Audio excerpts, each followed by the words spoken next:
moment. Hope everyone's having a lovely day today.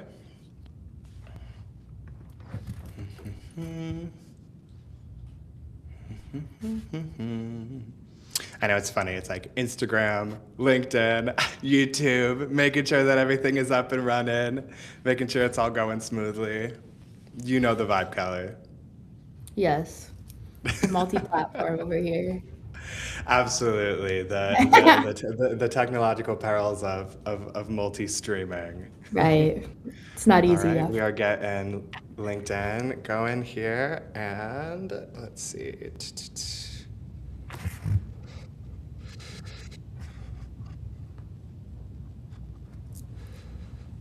All right, I think that we are ready to go. All All right, I think we're right. just gonna hop right into it. All right, well, hello everybody. Welcome to Bottle Rocket Media's monthly live stream. I am joined here with an incredible colleague, a great friend of mine, Bottle Rocket Media's own assistant motion designer, Kelly Johnson. How are you doing today, Kelly? Hello, I'm doing great. Thanks for having me. I'm glad to Oh my be here. gosh, yeah, of course. No, I am like so excited to be talking to you. I feel like I talk all the time. We like pass your desk and we're like, oh my gosh, Kelly is like up to some motion graphics, animation. Like we're always like gawking. And so I'm so excited to hear more about the technical elements of the work that you do. So I Thank guess you. we Yeah. should just start there, specifically motion graphics. How did you get into it? Yeah, so starting out, I was always really into like art and creative stuff, but I originally, since I was like 11-ish, like I wanted to be an animator. But when you say like I work in animation, like people think you're like, oh, you're a character animator at Disney and Pixar. Like that's what everybody thinks animation is, and that's like the extent of it. But yeah, I ended up getting really into graphic design and photography because that was like more accessible to me than like video stuff, just kind of starting out. And the way I got into motion graphics was it kind of fell at the intersection of a lot of my interests, and it allows for a lot of flexibility I found. So it kind of let me dip into a lot of different areas, which is why I like it so much because I have a lot of different interests. So like whether it's like stop motion and using physical media, or working more with live action like footage and photography, or even like wacky stuff like fiber art. Like there's just so many different ways you can kind of tailor motion graphics to what you're interested in. And yeah, it's also literally everywhere nowadays, so I think it's a really powerful like skill set to have, and it's so versatile. So that's kind of how Oh my I found gosh. my niche here. Fiber arts is awesome. I mean, just even hearing you talk Yeah. about like how it's like multimedia, like that is like that's so exciting. I guess you talk about like fiber arts, like photographs. Is there like a particular medium in there that like has been most exciting to work with? Like I can't even imagine like working with fiber arts. How was that? Yeah, so it's really very exciting for me personally, because like I said, I just tend to get interested by a lot of different like areas of different creative mediums and whatnot. But yeah, I think it's very important right now, to work in hybrid and like multi mediums, like with animation and video, just because there's such a saturated like market right now, and there's so many people making stuff. Obviously there's AI stuff going around, so I think like any way that you can kind of put your own personal touch on stuff. And with fiber arts, that was something I kind of just used for like texture elements. I've seen people do work that is like literally you crochet like each frame of animation and like put it all together. Like I haven't done something to that extent, but That is there's just so crazy. many different like ways you can go about it. Yeah. Oh my gosh, that's awesome. Well, it's so cool hearing how you're like so inspired by these like different like forms of media that you use in animation and motion graphics. I guess when you start a project, where do you first like find that inspiration? Like how do you choose the medium? Yeah, I guess I'd love to hear like how you start a process. Yeah, for sure. So kind of as I was just saying, I think it's really important, especially right now, to kind of find a way to have your authentic voice like come through in projects. I think a lot of times people think motion graphics is kind of like boring, like oh, it's like the beginning of an ad that nobody pays attention to, or Mm. something like that. Just it's kind of like run of the mill stuff. But I think for me, pulling inspiration from all different areas, like my inspiration boards are usually like so random. Like there's like makeup and like nail art on there. I have Do you have like like Pinterest stained glass boards? like windows. Yeah, I just put like everything I like. It's like early 2000s like video games, like art history stuff. Like I think any way that you can kind of lend your own personal interest into your work despite like whatever medium it is. I think that's what actually makes you like stand out and gives your work a lot of like character that is very important nowadays to actually catch people's eye and make stuff feel real. Yeah, that totally makes sense. I mean, like, yeah, like as a creative person, like having like your specific references, like you were talking about the 2000s, you and me, we love like a 2000s like reference, as Gen Yes. Z people. And yeah, I mean, I've seen some of your Pinterest boards and they're so cool. That's such a like visual way of like working like in that medium. You were talking about standing out, and when I was younger, I like wanted to draw. I'm so bad at it, but for a moment, I was really interested in like animation and motion graphics, what you do. For anyone that's watching right now, what would be a bit of advice for someone who wanted to break into working with animation and or motion graphics? Yeah, so I think we are in a really exciting time right now where specifically motion graphics, I love how like accessible it kind of is, and motion designers I feel like in specific are super transparent and like happy to share their process. Like almost any artist you find online that you like that does motion graphics video kind of stuff, you can look at their account, their website, and like you will find like some behind the scenes, some tutorials. People are like really open to sharing, which I know is not always true in different creative industries. Right. So I think that like lowers the barriers like to entry a lot. And some other advice, I would say, I mean, everything is subscription based now, and equipment and like softwares can be really expensive, but you don't need like anything crazy to start out with.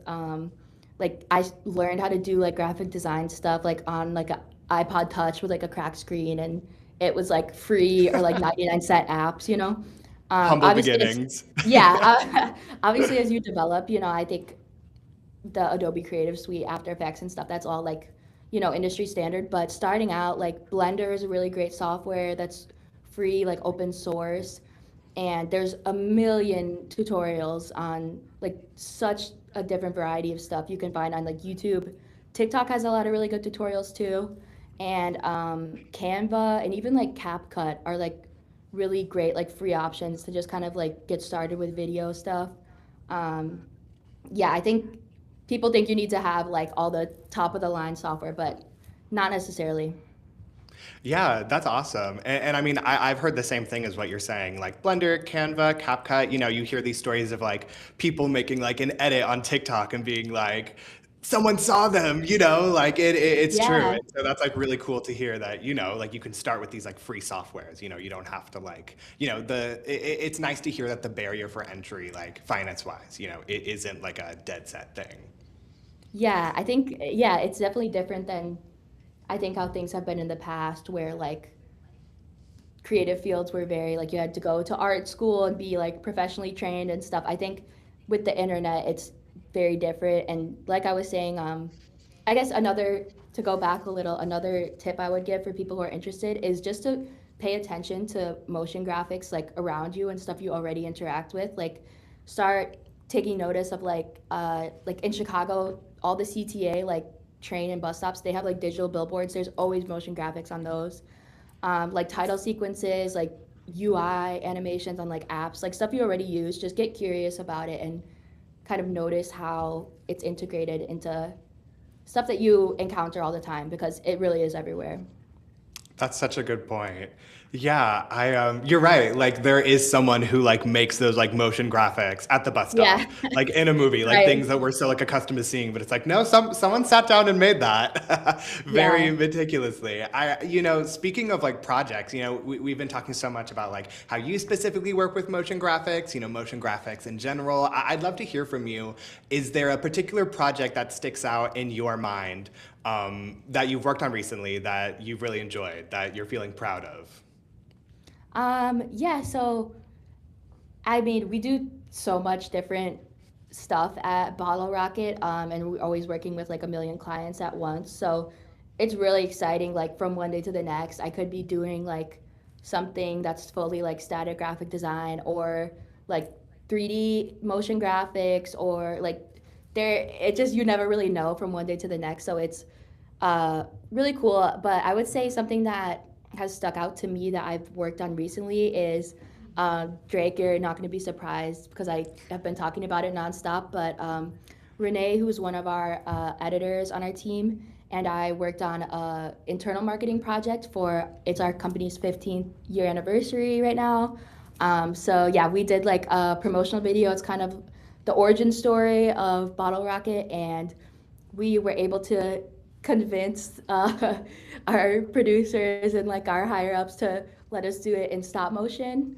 And that was the most fun experience. It was very painstaking, but I'm super proud with how that turned out. Yeah, and it was a lot of like hybrid stuff, working with different mediums. And yeah, I think Renee helped out so much with the sound and the video editing, everything. So that's like my favorite thing right now for sure. Oh my gosh, that is so exciting. No, I mean, I can attest just seeing like the pictures of you like working in the conference room here. I mean, how long did it take? It took more than a couple months, right? Yeah, I mean, again, since it was like internal and like I said, there's so much client stuff going on, it was kind of like Mm. whenever we could fit it in. So, for a while, I would like at 4:30 every day when like everyone's kind of winding down, I would like open up that and work on it from 4:30 to 5, and that was like the only time I had to work on the project. But yeah, I think I know they were working on that project before we knew it was going to be stop motion before I even started here. It was going to be like a marketing, like sit down interview. But the actual production, once we kind of had the more of the idea, was I think around a month. Yeah, the shooting we did in 3 days, Oh, which was wow. hard because yeah, we were in the conference room and like I would be like working on client stuff on my laptop like while we were shooting. Like so we had to multitask a lot. So I'm very proud of what we got done. Yeah, totally. I mean, I can say it looks so incredible. It's dropping June 24th, so mark your calendars.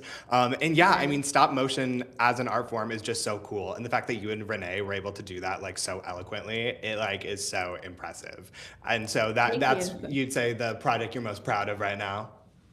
Yeah, I think so. Especially because I think it feels very special.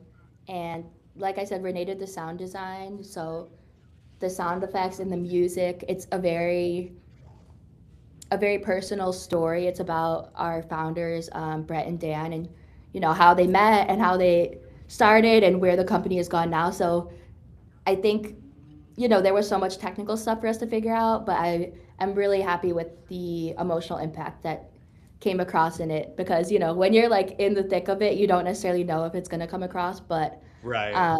yeah, so I'm really excited for people to see it, and I think it tells a lot about who we are as a company and like as a team. So I think that's Yeah. really special.